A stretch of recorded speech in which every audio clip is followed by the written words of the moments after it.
All right, good morning, Doug. Today, I would like to talk about Puerto Rico. You posited that once the Democrats were in control of the government, that they would never relinquish control because by making a few fundamental changes. And one of the items that's come up recently is and something you talked about before is the statehood for Puerto Rico. So I'd like to talk a little more about that. How likely is that in your mind, and just what the implications of it would be? Yeah, well, Puerto Rico, my heart's devotion, let it slip back into the ocean, as Maria's friend in West Side Story sang. And what is Puerto Rico doing as part of the U.S.? I mean, that's my first question. It really doesn't belong as part of the U.S., quite frankly. But I guess what drew my attention to the place recently, most recently, I should say, is an interview with the governor, a guy named Pedro Pierluisi. And he was talking about the advantages of statehood, which is definitely on the menu for the Democrats. Also, the statehood of Washington, D.C. makes all the sense in the world because both Puerto Rico and D.C. are totally Democratic areas, so it guarantees an extra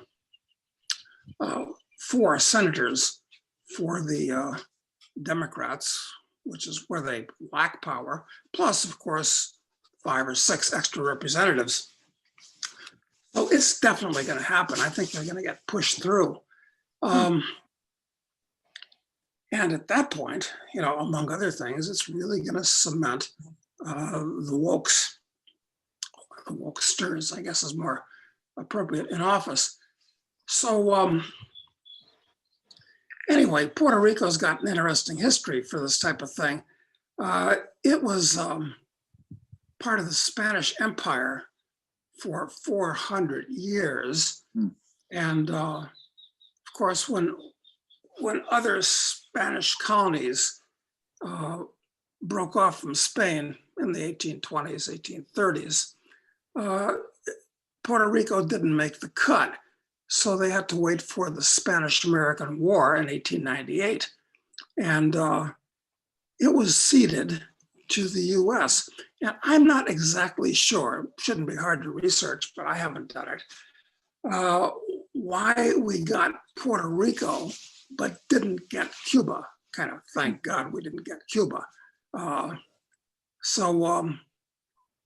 since there was an independence movement in Puerto Rico all during the 19th century, a lot of Puerto Ricans wanted to become independent after Spain let them go. But that didn't happen. And, throughout the 20th century, there was a pretty active Puerto Rican independence movement. It never got anywhere, and they had several referendums. I guess people didn't care, and Washington, D.C., acting as a center of a giant cargo cult, made things sweet enough for the Puerto Ricans that maybe they didn't care that much.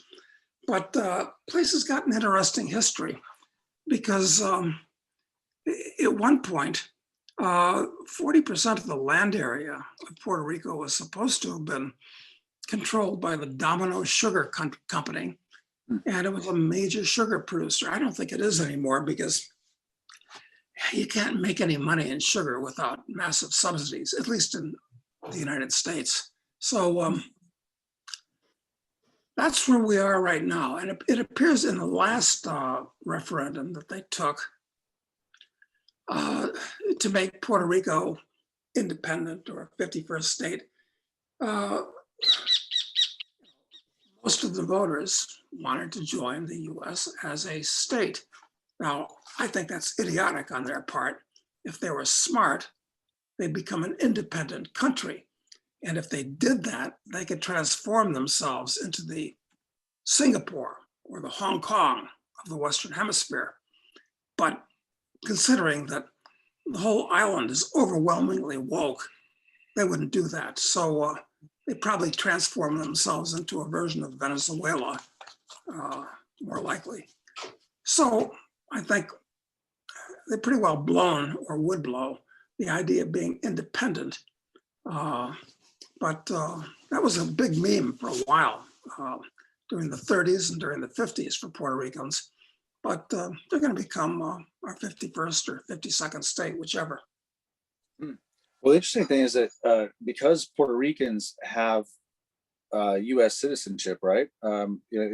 So there's a lot of brain drain of people who leave Puerto Rico to come to the U.S. Is that there's no friction on the immigration side of it for them to be able to do it, and there's just the economic opportunities are more in the U.S. So a lot of like the most talented, ambitious people in Puerto Rico have left, and the ones a lot of the people who have remained are it certainly seemed by reading this interview that the ones that are left, a lot of them are really on the dole already in one form or another, and that's a big reason why I think a lot of them are interested in statehood, is because they get increased benefits. At least that's what I was getting from my understanding, from my watching this interview.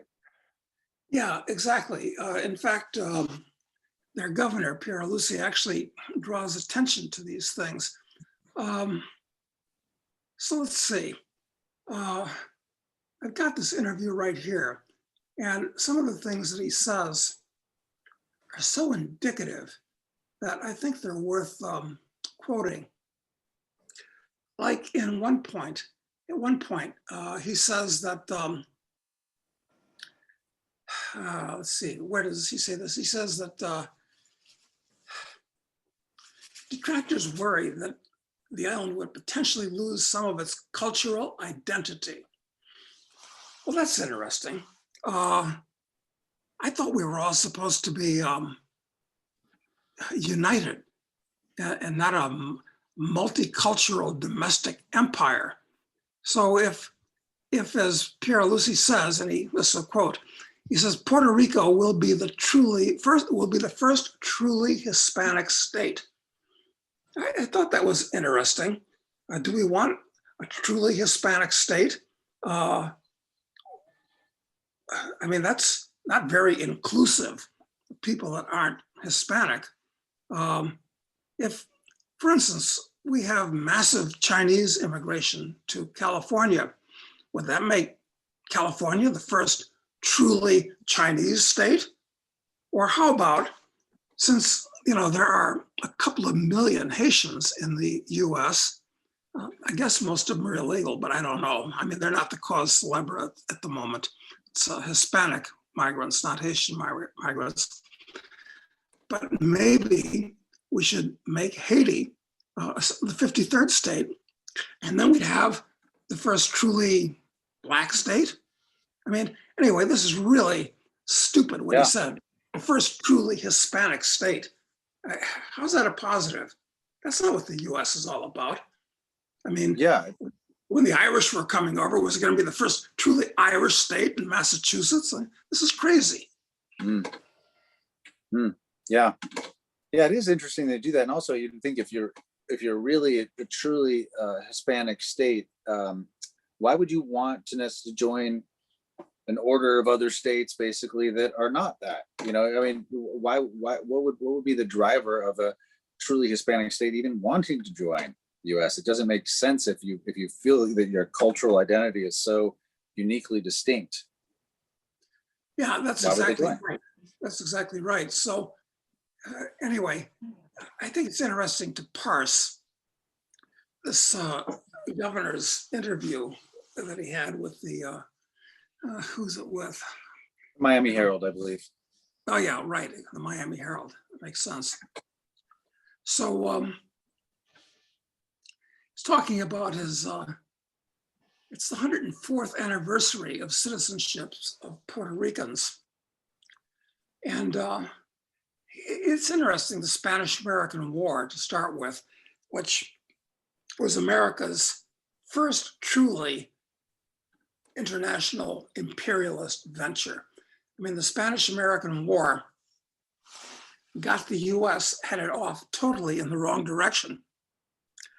Because after defeating Spain in a couple of places, Teddy Roosevelt on San Juan Hill, and that was basically a photo op for Teddy.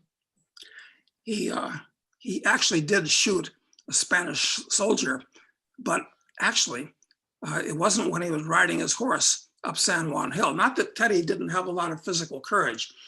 He truly did, but he felt it was his obligation to engage in a war. Okay, it's cool. I mean, it's something that, guys of a certain age want to do. Cool. Yeah. It's cool. But it turns out later, little known fact about Teddy, it wasn't when he was riding his horse up San Juan Hill, but he was sitting down with a couple of other American soldiers, and there were some, there were a couple of Spaniards who were hiding in back of a rock or something, and they realized they were overwhelmed, so they started running away. So Teddy actually shot one of them in the back, and he did it to say that he took a scalp, as it were, during the war. So, I understand things get out of control, just like when we conquered the Philippines, they wanted to be independent. And in fact, the Philippines should have divided into at least two countries, the Christian North and the Mohammedan South. And, we had a nasty war with the Philippines for years afterwards, where it's estimated that we killed a couple 100,000 Filipinos who just wanted to be independent. Little known facts, but part of the parcel. We don't like to talk about those things as American citizens anyway. So what's the next thing he says that's interesting here? Well, he goes on to say that, he wants to make Puerto Rico a state so they can have 4 representatives and 2 senators. But why is that important? I mean, how is that representation? Well, I guess it will. They can trade votes where those senators and representatives vote for something other Democrats want, and in return get more freebies for Puerto Rico. That's the only possible reason it could be.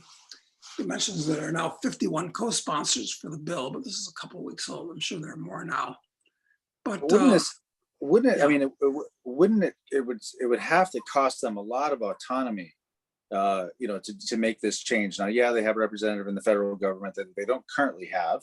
They have like observers or whatever that represent Puerto Rico, and they can see what's happening in Congress, but they don't have a vote. They don't really have a stake in it the same way. But they also have the flexibility to do all kinds of things that a state couldn't do under, so they're giving up, I think, a lot by doing that. Certainly a lot of people we know who have relocated to Puerto Rico, because of the amazing tax deals that Puerto Rico is able to offer to people. It just seems like that will almost certainly go away, and probably lots of other things too. Absolutely, certainly, because the way it works with the tax thing with Puerto Rico is that their income taxation is a mirror image of that in the US. So if you live in Puerto Rico, you pay taxes exactly as you would to the IRS, to the US government, except it's to the Puerto Rico government. But with a couple of provisions, I forget, what are they, Rule 20 and 22 or something. Anyway, you can do a deal, and many, many people have, rich people without exception, with Puerto Rico, so that if you, the provisions are fairly liberal, so it's fairly easy.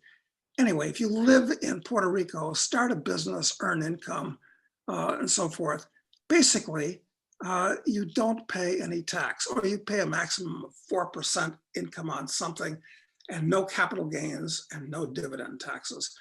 So, many, many rich Americans have gone down there.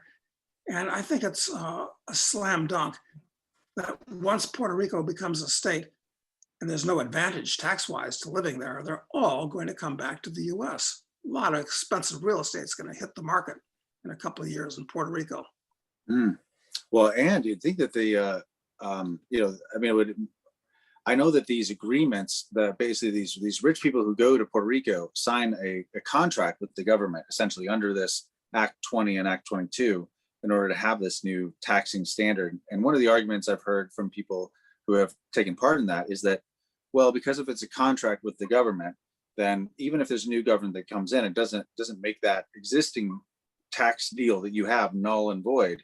But boy, you got to wonder when the principal party to the contract changes, meaning that there's no longer, the government is not recognized in the same way. Now it's a state. You got to wonder if those agreements would just be immediately null and void, because of that, or if there'd be, or you'd have to assume that they wouldn't have the authority. Puerto Rico would not to offer that unique tax structure or benefits to all the people that have taken advantage of it now. Yeah, I can't imagine. I mean, I'm sure there'll be lawsuits filed and so forth, but I just can't imagine they can allow that to continue, especially when the US government itself is totally bankrupt and needs money. Well, no, that'll be washed away. Anyway, another thing that this governor says, he says, this is the first, he says, quote, "This is the first time that we had an up or down vote on statehood. We had never done this. We were courageous enough to do it." How is taking a vote on becoming state courageous? I'll tell you what was more courageous. Back when Puerto Rico wanted to become, or a lot of Puerto Ricans anyway, wanted to become independent, most Americans are completely unaware of the fact that in 1950, there was an assassination attempt on Harry Truman. He was staying in the Blair House, which is kind of across the street from the White House, when the White House was being elected, was being refurbished. And a couple of Puerto Ricans didn't plan it out very well.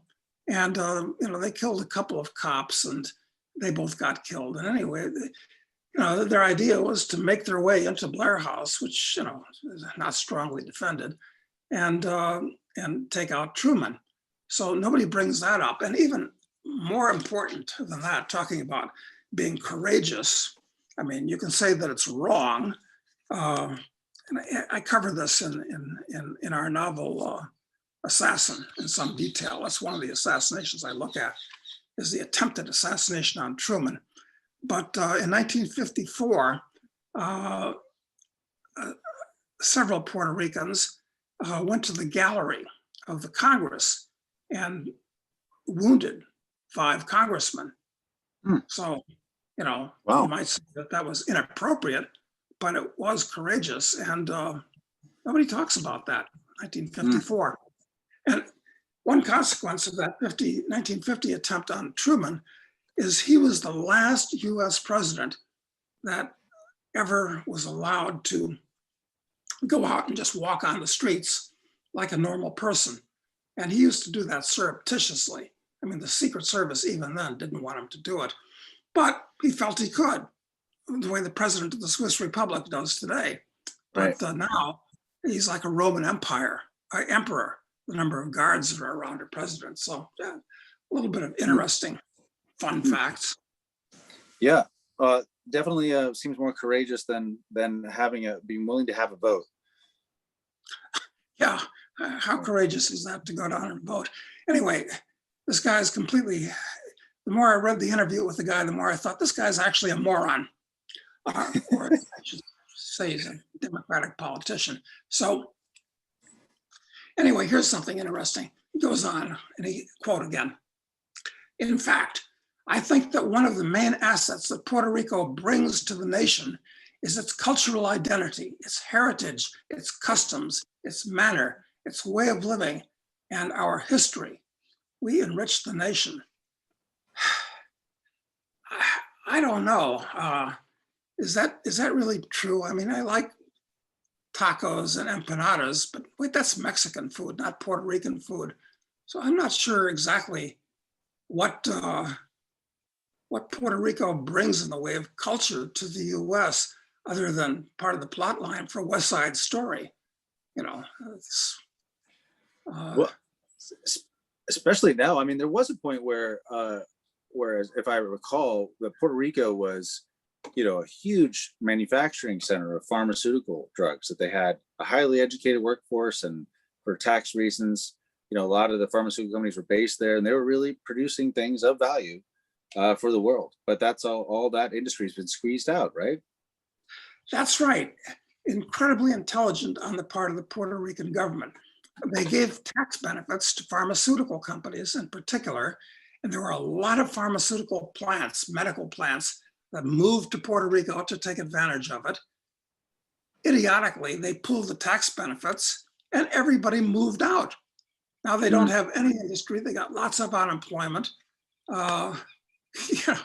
It's just crazy. So I guess this is why the idea of Puerto Rico becoming an independent country is a non-starter, because the place would look more like Haiti than it would look like Singapore if it became independent. Anyway, I actually don't see much in the way of its customs and manners and the way of living that are going to bring anything to the party. He goes on to say that, and we will get better treatment to federal programs such as Medicaid. So apparently they don't get full Medicaid benefits that people in the mainland do. So that's a good reason, I guess, to become to get free medical care for poor people, which is what that's all about. And then he goes on to say, then in other programs, for example, like nutrition, again, we're underfunded. So he wants American taxpayers to ship more money down there to buy more frijoles con arroz for the Puerto Ricans. I mean, well, that's a great reason to want them aboard as a state. So what else does he say in this ridiculous interview here? I underlined a few things here. Here's a good one. He says, when he visited the, quote again, my first call was with White House staff, and within days, they basically decided to authorize the disbursement of roughly $6 billion to funding Puerto Rico. Now, there are about 3 million people living in Puerto Rico, and the population is dropping about 1% per year because everybody's moving to the US if they can. So $6 billion is $2,000 for every man, woman, and baby on the island. But of course, they're not going to see that personally. It's going to go to the Puerto Rican government. Exactly. That's all saying. Anyway, relating to what he said earlier about our wonderful traditions and culture and so forth. In the next paragraph, he goes on to say this. This is a year for women's rights and so forth. The oppressed minority of women, actually they're a majority, especially in Puerto Rico. The ratio of women to men is about 100 to 90. So it's got a significant majority of women down there. But anyway, that's apart from this. So the governor goes on to say, local feminist groups, women's rights groups were asking for years about an emergency of gender violence be declared. And it was about time. The male chauvinism that we've had in Puerto Rico, we need to put a stop to. Well, wait a minute. That's part of Hispanic culture. Right. Male chauvinism. So, yeah. So where's this wonderful, is this one part of the wonderful Puerto Rican culture is male chauvinism? Because it's absolutely true in Hispanic countries that there's lots of male chauvinism. It really is true. It is true. And I think, go ahead. Go ahead. I'm sorry. Oh, no, I was just gonna say that even the idea though that you can declare a state of emergency around these social issues like this is just it seems like this is a new trend in general. I know in Denver, or I think it was in Denver, not all of Colorado, but in Denver, they declared a state of emergency related to racial injustice at the during the Black Lives Matter stuff last summer. So this seems to be this new trend, the way to give special emergency powers to deal with these weird social issues. Well, and, but they're going even further because the governor says, talking about male chauvinism and Puerto Rico's wonderful culture, he says the femicides we had last year, each and every one of them is regrettable and blah, blah, blah. Well, this is a new term that I've seen elsewhere, femicides, the killing of women. But wait a minute. I mean, men get killed, women get killed. What is this stuff? Are women being killed because they're women? I mean, just like apparently blacks are killed because they're blacks. This is all ridiculous. But they're making it into a thing, femicides, women being killed because they're women. This is a new concept. I don't know if there's any reality to it or not. Women have always been killed. Humans, period. Men, women, everybody. Yeah. Yeah. I had never heard this term before, actually. This was new for me in this article or this interview. Yeah. So anyway, he goes on, blah, blah, blah. And, he says the usual stuff about the pandemic and we've got to so forth. But anyway, welcome to your new state. There will now be zero advantages to moving to Puerto Rico. It's a high cost area anyway, because as an island that doesn't produce anything, even sugar anymore, certainly not medical goods, which it used to, everything's got to be imported by boat.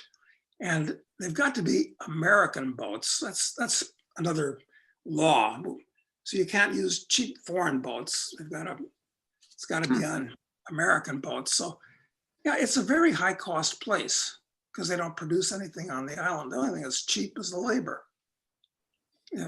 Labor, I guess, by people that don't have the get up and go elsewhere to improve themselves. So, but there are a lot of women there because I guess just like migrants in Europe are overwhelmingly military-age men, I guess the migrants to the US from Puerto Rico are overwhelmingly young men as well, and the women stay behind. So what do you think this change, if you were one of our friends who is taking part in this Act 20 or 22 and getting these really great tax advantages, being there as a big house in one of the compound areas that these little enclaves where all the rich people have moved down there.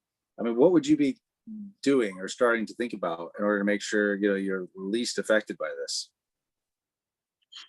Well, one thing is I probably wouldn't be associated with any of the people that have moved down to Puerto Rico. They're kind of like rich Central American Americans, if you know what I mean. What would I be doing? I'd probably be looking to hit the bid with my house and beat the last minute rush. Yeah.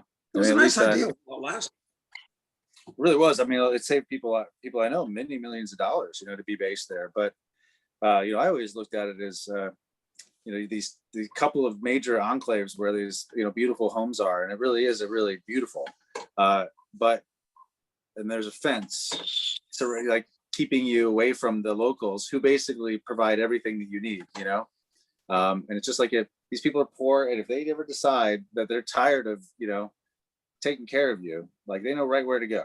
I mean, there's just yeah, it's wonderful that that wonderful Puerto Rican culture. All the rich guys that move down there to take advantage of the Tax Act are looking to isolate themselves and insulate themselves from it as much as they possibly can. It's absolutely perverse. Oh, it really is. Anyway. It really is. So, but you think that this will definitely happen? Would you expect this to, vote to happen on this even as soon as this year, or do you think this is something that will be, take a while to work through the system? That's a good question. I don't have my finger on the pulse of the average congressman, so I don't know what's going on in their convoluted minds. But it's got to happen. It's got to happen. I mean, the Democratic Party, the Bolsheviks, it's very important to cement themselves in office by getting these, extra votes in the Senate especially, but also in Congress. So yeah, it's going to happen. Just like they're absolutely going to pack the Supreme Court if the President's Supreme Court gives them any resistance at all to the many, many outrageous and radical bills that I'm sure they're going to be passing in the next few years, especially as the economy really collapses, notwithstanding shoveling trillions of dollars of funny money into the country. That's really just going to make the collapse worse and even accelerate it in some ways. So yeah, the Supreme Court's going to be packed too as a result. So, So you would think almost before the next election cycle, the midterms, they would probably, if they have any concern at all about losing control of the House or Senate, you have to imagine that they will push this thing through before then, so that they can enter that election cycle with, with the numbers they need to retain full control over everything. Yeah, and to ensure that they don't lose by some trick of fate in 2022, I understand that they are working on bills to kind of enshrine mail-in and non-identification, all kinds of stuff to make it easier to win. Maybe even win without cheating. I don't know. So do you see this as a foregone conclusion? This is going to happen. What does this tell us about, the idea that we've thought of, that the U.S., will inevitably break apart? But, this is obviously doing exactly the opposite of that. I mean, what do you think that this example tells us for that thesis about the U.S. Eventually coming apart? Yeah, well, I guess, people or political entities are going to want to come to the United States and unify as long as there's lots of freebies for doing it. Right. So I understand, but how do I know? I'm not on the border, so I don't know what's actually going on. All I know, like anybody else, is what you hear on the news, that, there are more migrants coming up from Central America. I think mostly Central America more than Mexico. But once again, this is all hearsay, which is just say news. And it's going to grow because once they're here, they wander into society. You can get on welfare. Your kids can go to a much better school, blah, blah, blah. Yeah, it's a great deal. If I was a Salvadorian or a Honduran, absolutely, I'd be on the first train to the U.S., knowing that nobody's going to really at this point. And actually, this is something that's going to. I mentioned Haiti before, but I've been to Haiti 5 times, spread over the last 50 years, and watched what's happened to that island. And I think that there's going to be really, really massive migration from Haiti as well. That's going to happen. Wow. So what's the catalyst? That's going to be the next crisis. Really, what's the catalyst that drives that? Haiti is absolutely the bottom of the barrel. It is, I'd say, the average Haitian has a standard of living comparable to somebody in Equatorial Guinea or Congo. I mean, the place is just a nightmare. It is the highest crime area in the Western Hemisphere, one of the highest crime areas in the whole world. And it's actually dangerous. I hate to say that about a country because usually it's State Department hysteria when they put out travel warnings. But the last time I was in Haiti, they insisted that I have armed bodyguards. Usually I think this is just nonsense, but there's lots of kidnapping that goes on, and lots of violence. And from the first time I went there, the population of Haiti was about 3 million people, and it was a nice, mellow place. I think I've mentioned this before. That you could stay in a hotel in downtown Port-au-Prince, And all in with 2 meals a day was like $5 a day. And Mm. the place was full of really interesting, some of them great artists, all gone, all gone. I mean, all the hotels are closed down and no nice restaurants anymore. And it's just a mass of people that don't know how to they don't export anything but more people. And they live on welfare, basically overseas Haitians, the ones that have gotten lucky and gotten out, a couple of million, all to the US, almost all to the US. They send a great portion of their income back to Haiti to support their families because they know that they're in trouble. Now, we should have Susie Kraybacher on here to talk about Haiti, because she's got all kinds of wonderful frontline stories about what a nightmare the place has become. Well, she's willing to come on. I'd love to ask her about it. It'd be very interesting. I'll send her an email. It'll be a lot of fun to hear boots on the ground anecdotes from Haiti, trying to run an orphanage and feed people down there, and why it's absolutely made her crazy, and why the powers that be in Haiti make it impossible for her to run a charity to help the people. It's actually insane. So they ought to be the 53rd state. That's clear. All right. Well, we'll leave the Puerto Rico conversation then here, and then tomorrow we'll be back with a Q&A. If you have questions for Doug, the best way to submit them to us in advance is through our Telegram channel. You'll find a link to that in the description. Send us your questions and we'll get through them tomorrow. We'll leave it there, Doug. Thanks so much. Talk to you tomorrow. Thanks. Bye.